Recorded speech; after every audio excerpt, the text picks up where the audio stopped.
Entonces quiero agradecer en primer lugar por la invitación del grupo que soy parte, me siento muy orgulloso, que es el Latin American Training Center. Como decía el doctor Navarrete, también trabajo en, en el Hospital Padre Hurtado, en la clínica alemana, y mi reciente contratación cual futbolista en el Hospital San Borja Ararán, que esperamos que sea muy útil para todos. En esta oportunidad me pidieron que les conversara un poco lo que es del ir más allá del STER, y no, ahí sí. Y vamos a hablar un poco de la cirugía del tercer espacio, dos palabras de lesiones subepiteliales, y ahí vamos a entrar de lleno en todo lo que es el STER, la implementación, la técnica, los resultados, y para responder la pregunta, ¿qué hay más allá? Primero que nada, ¿qué es el tercer espacio? Como ven en la imagen, es la creación de un espacio virtual entre la mucosa y el músculo. Se habla de un primer espacio que es el lumen intestinal o el tubo digestivo, y un segundo espacio que es la cavidad peritoneal. Por lo cual, cualquier cirugía del tercer espacio se entiende que es la cirugía endoscópica que se realiza con la creación de este espacio virtual, como se ve en la imagen. ¿Cómo fue la evolución de esto? Parte del 2004 con el concepto y el desarrollo del NOTCH, que son cirugías por orificios naturales. Posteriormente, el año 2007, el doctor Paritza empieza a desarrollar estos modelos animales, de en el fondo crear un túnel. Posteriormente, el doctor Inoue realizó el primer POEM siguiendo la misma línea de trabajo del doctor Paritza el año 2008, y a partir de ahí en adelante se han desarrollado múltiples derivados primos o evoluciones naturales a partir del POEM con el doctor Ping Su y también el mismo doctor Miguel Cajalé, que hoy día nos acompaña. ¿Cuáles son los principios más importantes cuando hablamos de la cirugía del tercer espacio? Este concepto de crear una válvula mucosa, donde el hito más importante es el punto de entrada, cierre del punto de entrada. Podemos ver que en cualquier cirugía uno literalmente hace una mucotomía o mucosotomía en un espacio virtual que no existe. En el fondo, posteriormente, esto tenemos que tener la capacidad de poder cerrarlo y dejar indemne y evitar en el fondo el que se perpetúe esta perforación controlada. Para hablar de esto, primero hay que, frente a estas lesiones, que hoy en día se conocen más como lesiones subepiteliales, fue una evolución que antes se les llamaba lesiones submucosas, hay que recordar que en general son un hallazgo de la endoscopía, tienen una incidencia bastante baja, y en la gran mayoría de los pacientes son asintomáticos. La ubicación predominantemente, casi un 63% a nivel gástrico, lo cual obviamente son la gran mayoría tumores de Kiss. En el esófago casi con un 30% son tumores de tipo leiomioma, y en el duodeno es bastante variado, pero son bastante frecuentes los lipomas también. Ahí pueden ver en el video una imagen que generalmente el paciente no tiene ningún síntoma, pero en una endoscopía por screening se evidencia esta lesión subepitelial con mucosa normal, de la cual ya vamos a hablar. Entonces, ¿cuál es el tema? Frente a lesiones ya sean en el esófago, en el estómago o en el mismo duodeno, en el bulbo, como pueden ver en los videos, la principal pregunta ¿es benigno versus maligno? Obviamente, con solamente estos videos o una impresión con luz blanca superficial, como es la endoscopía, no podemos definir eso. ¿Cuál es el punto trascendental y más importante? Es que cuando hay una mucosa normal, lo ideal es no tomar biopsia. ¿Por qué? Porque el rendimiento de estas biopsias son bastante bajos, y va a dificultar posiblemente alguna técnica endoscópica de la cual ya vamos a hablar. Otro concepto es la biopsia sobre biopsia. Muchas personas tienden a hacer, o se describe que hacen una pequeña incisión y toman biopsias más profundas, pero tenemos el riesgo que puede ser quizás también una malformación vascular o algo, y puede transformarse en una real catástrofe en lugar de obtener un buen tejido como una biopsia. Y es por eso que la endosonografía es el examen de elección. Es así que frente a cualquier lesión como la que se ve en la imagen, obviamente el primer approach en general es una endoscopía. Hay que recordar que la semiología de la misma endoscopía nos permite poder definir si la lesión es intramural o intraluminal, si uno la moviliza, si se moviliza en bloque, o por ejemplo como son los lipomas, que son en general de la submucosa, se mueven bastante más fácil. También en el fondo uno podría diferenciar si es que existe una compresión extrínseca asociada, y en ese sentido la endosonografía nos permite definir la ubicación, caracterización, definir el origen, y si parece razonable incluso tomar biopsia. Obviamente si queremos evaluar la misma lesión a distancia, tenemos que hacer alguna imagen, ya sea una escáner o una resonancia. Como pueden ver en esta imagen, esta es una lesión, es una endoscopía que fue diagnóstica en el fondo, y podemos ver que se encontró una lesión. Y es por eso que lo fundamental es hacer una endoscopía, como les decía, que nos permite definir las características, tomar las biopsias, medir. Existe un 100% de sensibilidad en la evaluación de lesiones versus compresión extrínseca cuando se hacen por endosonografía. Y lo más importante es porque la endosonografía también nos permite definir la transición u origen de la lesión. Y respecto a la medición, como se ve en la imagen en el video, es bastante más superior y específica que el escáner. Es así como pueden ver esa imagen. Todas estas son las características que nos permite definir la endosonografía, y como pueden ver en la imagen que hicimos en el Hospital San Borja, es un tumor de Gist y que prácticamente la flecha verde indica el origen de la muscular propia. Eso es fundamental. ¿Por qué? Porque si eso lo asociamos, además de todas las características que están mencionadas al lado izquierdo, como también la elastografía, podemos definir en el fondo este pequeño cuadro, que es un cuadro resumen, que por ejemplo, los leiomiomas van a ser más frecuentes en el esófago, van a nacer de la segunda o la cuarta capa, y las características ecogénicas son hipoecogénicos, mientras que en el estómago, por ejemplo, un tumor de Gist va a nacer principalmente en la cuarta capa y va a tener todas esas características descritas. Es por eso que es fundamental frente a cualquier lesión subepitelial realizar una endosonografía, más que tomar una biopsia a la rápida. Si ahora entramos de lleno, una vez que ya identificamos esta lesión, la pregunta es, bueno, vamos a resecar la lesión. Y está esta técnica de STER, perdón, que es el Submucosal Tunneling Endoscopic Resection, de su acrónimo STER. Tiene un pequeño primo, también se le conoce como Peroral Endoscopic Tumor Resection, o POET. Es simplemente la resección de lesiones subepiteliales con una técnica de tunelización. Como les mencionaba al principio, el concepto de esa cirugía del tercer espacio, de crear un túnel, dejar este flap mucoso, disecar y sacar la lesión. Está escrito desde el año 2012. El estudio preoperatorio en general es con el escáner OTAC, como les mencionaba, que define la profundidad y principalmente la relación con estructuras vecinas. Hay que tener consideraciones fundamentales cuando uno habla de STER. Uno, que hay que tener indemnidad de la mucosa, tiene que ser una resección en bloc, y tiene que ser lo que se llama una perforación controlada. El paciente va a estar perforado, pero es algo esperado, controlado y planificado. Y la factibilidad, que es el éxito de la resección en bloc de este tipo de lesiones, va a estar dado por el tamaño, la regularidad y la ubicación de la lesión. Hay que recordar también que lesiones pequeñas, menores de 10 milímetros o con características benignas, tienen indicación de seguimiento, no tienen indicación de resección. Sin embargo, si pensamos en qué pacientes deberían planificarse una resección, ya pueden ser por indicaciones vía sintomáticas, por ejemplo, esta es una lesión de una paciente joven, parcialmente obstructiva cerca de la unión gastroesofágica, y la paciente presentaba regurgitación y disfagia. Puede también seguir un seguimiento prolongado, pacientes que tienen 20, 30 años y que se han hecho ya 5 endosonografías y en el fondo dicen, ya saben, me quiero retirar esto, me produce angustia o qué sé yo. También hay temas de seguros. Nos tocó hace poco operar a una paciente que en la práctica llevaba 5 endosonografías y el seguro para su casa, hipotecario, que sé yo, no la dejaban porque tenía este tumor esofágico en el fondo y no tenía acceso a mayores créditos. Y respecto al tamaño, está descrito que lesiones menores de 4 centímetros uno logra una resección completa, versus lesiones más grandes, el porcentaje de la resección disminuye. Hay que mencionar que cuando son lesiones heterogéneas, irregulares o mayores de 30 milímetros y que nacen de la muscular propia, pueden eventualmente tener un potencial maligno. Lo que es importante en el fondo es la resección en bloc, sin romper la cápsula. Cuando uno planifica esto, uno pregunta, bueno, ¿y qué cosas necesito? Obviamente, primero que nada, un pabellón de endoscopía o de cirugía, protección de la vía aérea, un endoscopio que da exactamente igual la marca, un insuflador de CO2, que yo creo que este es el punto más crucial porque va a haber una perforación y tenemos que evitar la embolía aérea. Y también respecto a un generador electroquirúrgico, que idealmente puede ser un Herbe, un Valleylab o cualquier tipo de equipo. Ahí también se utiliza un CAP, que va a servir de disección, como vamos a ver más adelante, y algún tipo de pinza hemostática, en el caso que presenten algún sangrado, una solución de inyección, que puede ser glicerol, voluben, o lo que muestra la imagen, que es el Mucoap, que se usa de rutina en Japón. En cuanto a los disectores, les puedo comentar que hay dos tipos de disectores en relación a la generación. Están los de la primera generación, que en el fondo solamente era un dispositivo que transmitía electricidad y uno podía hacer electrocoagulación, cortar, qué sé yo. También, como dentro de esta primera generación, para crear este túnel se utilizaron muchas veces balones, y los de segunda generación son los que en el fondo es la misma función de poder disecar, pero a la vez también de poder inyectar. Hay trabajos que muestran que esto es simplemente operador dependiente. Acá les menciono los tres más comunes utilizados actualmente: el Frat Knife, principalmente para hacer ISD, el Hybrid Knife y el TD Knife G. A mí lo que más me gusta es este último. ¿Por qué? Porque aparte de poder inyectar, como pueden ver, también yo puedo con esas pequeñas puntas traccionar.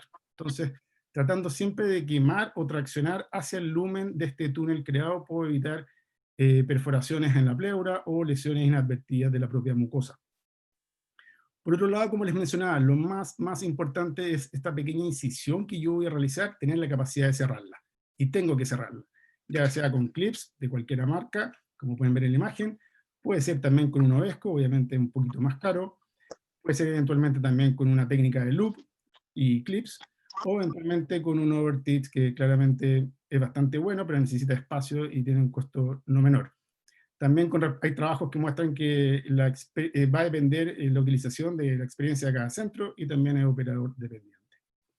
Respecto a la técnica, entonces, muy breve, en la imagen A se hace una incisión en la mucosa, se crea este túnel submucoso en la imagen B, en C se diseca la lesión, se extrae, en D se revisa la hemostasia y la anemia de la mucosa, y posteriormente el cierre de la mucotomía. Esta es una paciente que hicimos el año 2006, quizás algunos ya la conocen, era una mujer joven, 36 años, con bastante seguimiento a esta lesión, y que en el fondo le producía un poquito de regurgitación y disfagia. Una lesión que al aspirar protruía en el fondo hacia el lumen esofágico.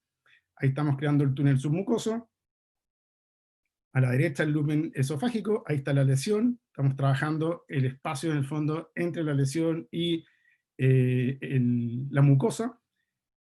Como pueden ver, bueno, tenía sonografía y tenía, obviamente nacía, como ven a la izquierda, de la muscular propia, que es la cuarta capa, una perforante muscular que se quema o se trabaja en el fondo y controla con una pinza hemostática, y posteriormente, una vez que uno tiene disecado completamente la lesión, se procede en fondo a la resección. Van a ver ahora a la izquierda, lo que me interesa es un pequeño defecto en la muscular. Eso que ven ahí es un defecto en la muscular porque el fondo lo sacamos por completo. Y ese defecto va exactamente igual porque el lado contralateral tenemos mucosa normal, que es este flap que hay que respetar. Y posteriormente, como pueden ver en la imagen, se realiza el cierre. La paciente empezó a comer el mismo día, a las 4 o 6 horas, y posteriormente se fue de alta, y ahí está la lesión, y pueden ver arriba ese fragmento o trozo muscular. Y obviamente la biopsia fue compatible con leiomioma.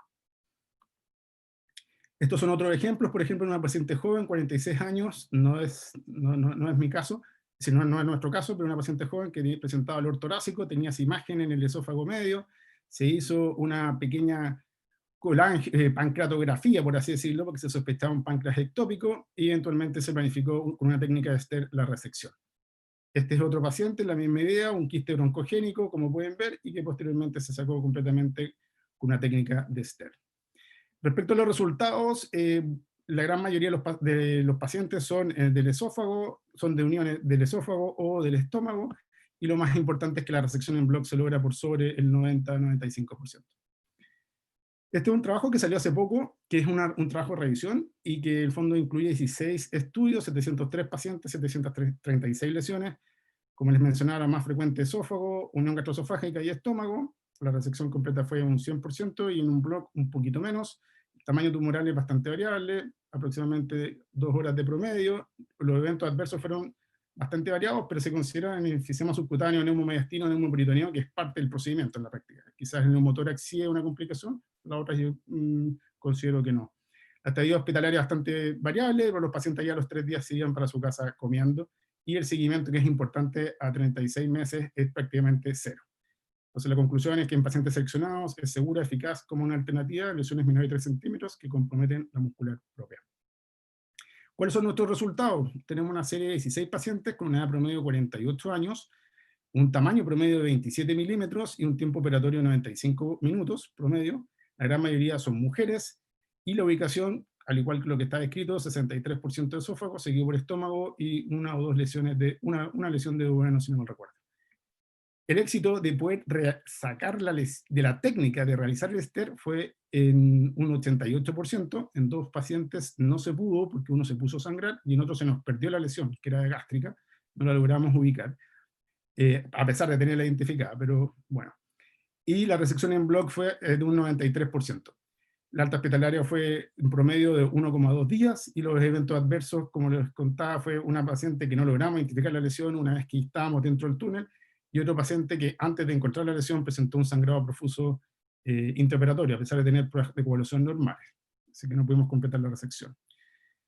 También se discute qué es mejor, si hacer una técnica cotunelizada o directamente hacer una incisión y trabajar la lesión en visión directa y sacarlo.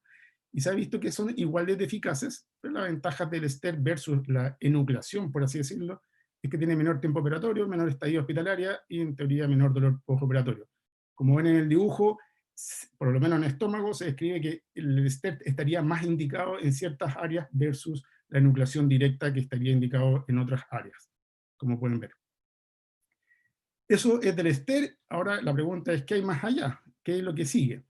Y primero que nada hay que considerar por qué una lesión que está en una ubicación compleja o en el mismo esófago, ¿por qué hacerle una resección endoscópica y no hacerle una cirugía, que es algo bastante estándar y que cuesta romper un poco con los paradigmas? Y hay que recordar que generalmente todas estas lesiones subepiteliales son benignas y que su potencial maligno es bastante bajo. Lo segundo, cuando son malignos, en general no metastizan por vía linfática, por lo cual en el fondo uno puede hacer una resección completa. Los amplios márgenes no son necesarios, como en general se realiza en cirugía. Y cuando quedan un R0 versus un R1, no presentan diferencias en la sobrevida. Respecto a los márgenes de resección, en general, dada la ubicación, ya sea en esófago, unión gastroesofágica o en otro lugar, grandes resecciones no son posibles. Por otro lado, las disecciones quirúrgicas en general son bastante radicales y muchas veces desproporcionadas para el bajo riesgo de malignización. Por ejemplo, un tumor de Gis que esté subcardial, que al paciente le hagan una astectomía total o proximal, es bastante más mórbido que una resección endoscópica. Y respecto al tamaño, lesiones pequeñas, menores de 3-4 centímetros, son resecadas por vía endoscópica de manera segura y eficiente. Hay una baja conversión a cirugía laparoscópica o clásica, y la resección temprana en general favorece la sobrevida de lesiones incipientes. Ahora, ¿cuál es la mejor alternativa de estas cosas que ya les voy a mencionar, que bastante extrañas, por así decirlo? Tiene que haber una adecuada indicación, obviamente, una evaluación integral del paciente, tenemos que contar con los insumos disponibles y no improvisar, y tiene que haber una experiencia del equipo endoscópico, además, obviamente, un apoyo multidisciplinario. Y es como así aparecen tres acrónimos del estero, que son primos más lejanos. Uno que es el EFTR, que es Endoscopic Full Thickness Resection, ya les voy a mencionar. El otro que es el éter, en el fondo, que no es otra cosa de salir prácticamente de todo el lumen esofágico o gástrico e ir a resecar otras lesiones más allá, o incluso cuando hay una atresia completa del esófago, poder crear un túnel, que los mismos doctor Navarrete tiene experiencia en niños, de crear un túnel por vía anterógrada y retrógrada y tratar de encontrarse. Y que en el fondo les voy a mencionar ahora. Dos palabras con respecto a esta técnica, no es otra cosa que una resección de la lesión con pared completa y un cierre de esta. Su indicación en general es en lesiones que comprometen toda la muscular propia, o que son de difícil acceso, o que tienen alto riesgo de eventos adversos, o simplemente estas lesiones que no son elevables, ya sea por fibrosis o cicatrices.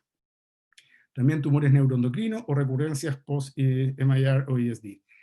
Hay que entender que las indicaciones que en general son contradicciones de alteraciones estándar. ¿Por qué? Porque tienen alto riesgo de perforación o resección completa.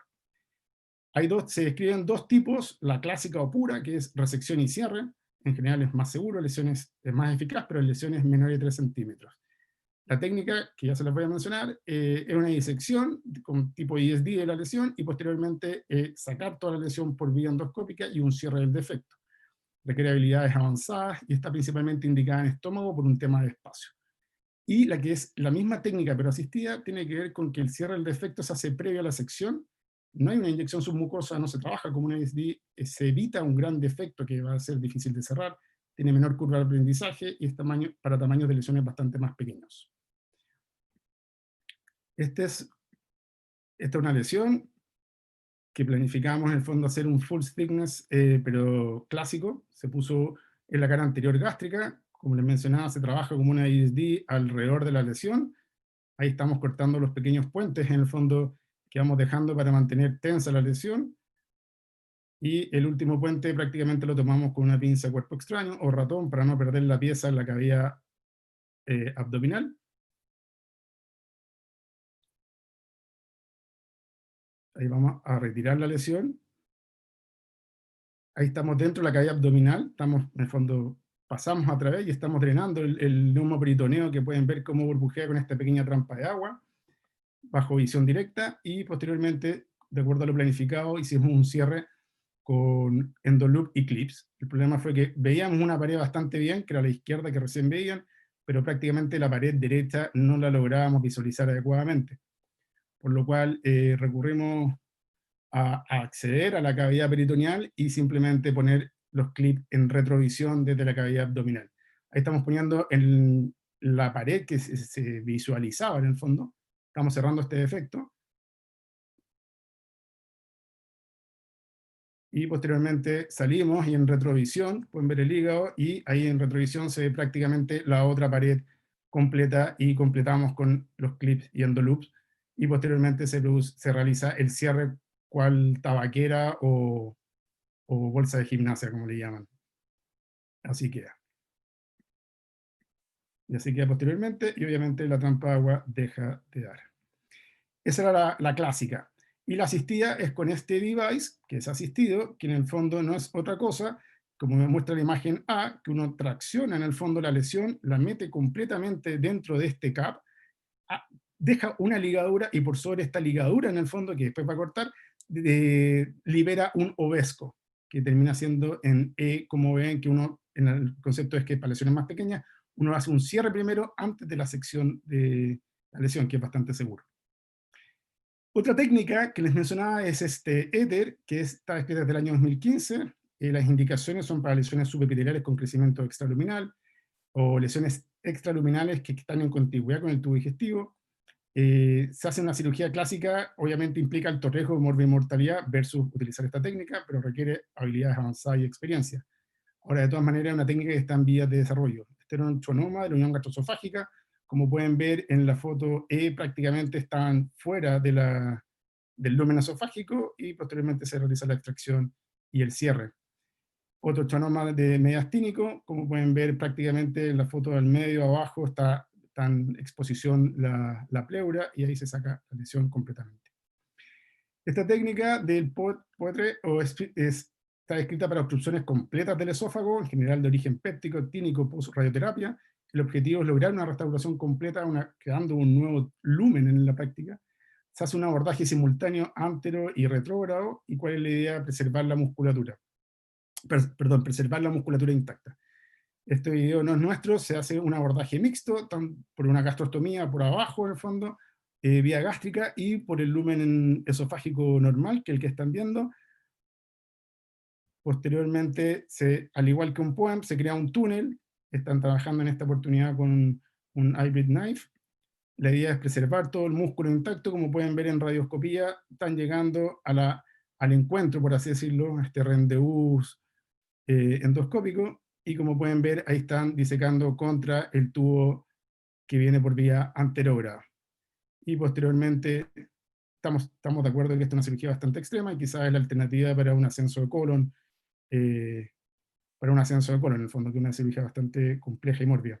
Posteriormente sobre una guía y se instala una prótesis autoexpandible para restaurar el lumen como se ve en la imagen.